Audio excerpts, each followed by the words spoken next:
Bonjour à toutes et à tous. Aujourd'hui, on enfile notre casquette de détective et on part sur les traces du passé. Notre mission, mener une véritable enquête généalogique pour percer les secrets d'un nom de famille. Alors, par où commencer quand on veut résoudre un mystère familial? Chaque nom, c'est un peu comme une porte d'entrée vers le passé. Et pour l'ouvrir, il faut les donnes clés. C'est exactement ce qu'on va essayer de faire ensemble aujourd'hui. Le dossier sur notre bureau, c'est le patronyme Abou. Il a l'air simple, presque banal, n'est-ce pas? Mais attention aux apparences.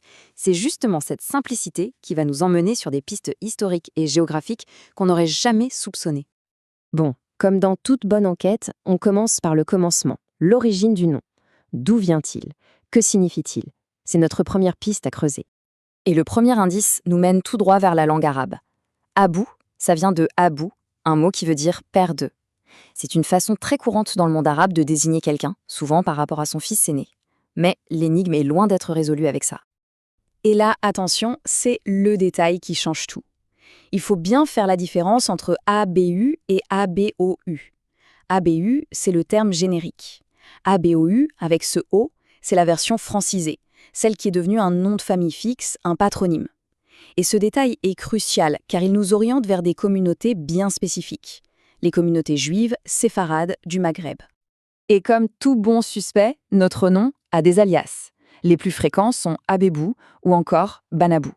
Le plus fou, c'est que dans les registres d'état civil de l'époque, on pouvait trouver ces différentes orthographes au sein de la même fratrie. Il faut donc avoir l'œil ouvert. Ok, on a les bases linguistiques. Maintenant, il est temps de suivre les traces sur une carte. Où est-ce que ce nom nous emmène à travers le monde? Et là, la carte parle d'elle-même. C'est sans appel. Les données sont formelles. Près des 3/4 des porteurs du nom Abou se trouvent en Afrique. D'un seul coup, notre terrain de recherche vient de se rétrécir de façon spectaculaire. Et quand on affine encore en utilisant les bases de données généalogiques, la piste devient brûlante. On zoome de l'Afrique au Maghreb et on atterrit dans un port d'Algérie, Mostaganem.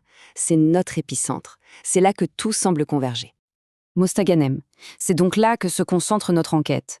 Mais pour vraiment comprendre pourquoi cette ville est si centrale dans notre affaire, il faut faire un petit saut dans le temps et regarder le contexte de l'époque. Cette frise, elle est absolument capitale. L'arrivée des Français en 1830, ça signifie le début des registres d'état civil à la française. Et puis 1870, le fameux décret Crémieux, et là, bam, les noms de famille sont fixés, gravés dans le marbre des registres. Pour un généalogiste, c'est une mine d'or. C'est à ce moment-là que les pistes deviennent des preuves écrites. On a le contexte, c'est bien. Mais maintenant, on va passer des grands événements à un individu. On va mettre un visage sur ce nom et donner une dimension humaine à notre recherche. Et ce visage, c'est celui d'une personnalité importante de l'époque. Les écrits de la communauté le décrivent comme un érudit local, prédicateur et commentateur de la Torah. On comprend tout de suite qu'on ne parle pas de n'importe qui. Le voici, notre point d'ancrage dans l'histoire, le rabbin Mimoun Abou. Ce n'est pas une légende, c'est une personne bien réelle, documentée, née en 1820 à Mostaganem. Sa seule présence prouve que la famille Abou avait des racines profondes et reconnues dans cette ville bien avant la fin du 19e siècle. Bon, on a vu le quoi, le où et le qui. Maintenant, on passe à la pratique, le comment. Comment on fait concrètement pour mener sa propre enquête? Allez, je vous ouvre ma boîte à outils de détective. Alors, dans l'arsenal, on a d'abord les anonymes. Ça, c'est la base pour les documents officiels. Généanet, c'est génial pour comparer ses recherches avec celles des autres. Family Search, pour trouver des documents parfois numérisés nulle part ailleurs. Et Morial, pour des archives plus spécifiques à la communauté. Chaque source a son utilité. Et pour les anomes, la méthode est simple mais redoutable.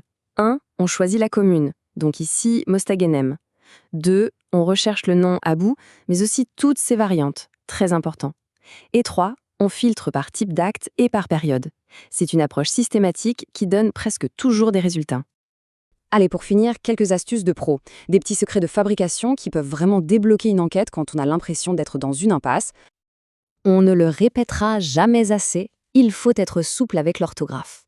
L'officier d'état civil de l'époque, il écrivait ce qu'il entendait.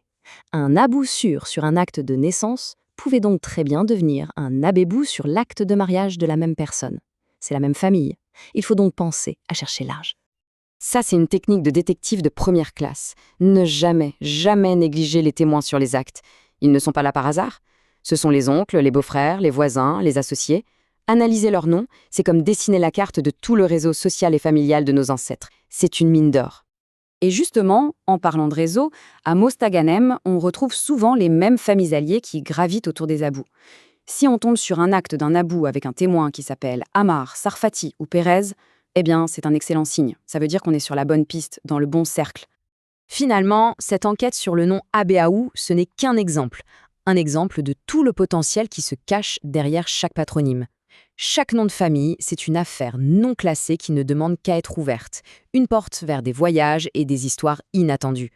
Pour beaucoup d'entre nous, l'enquête ne fait que commencer.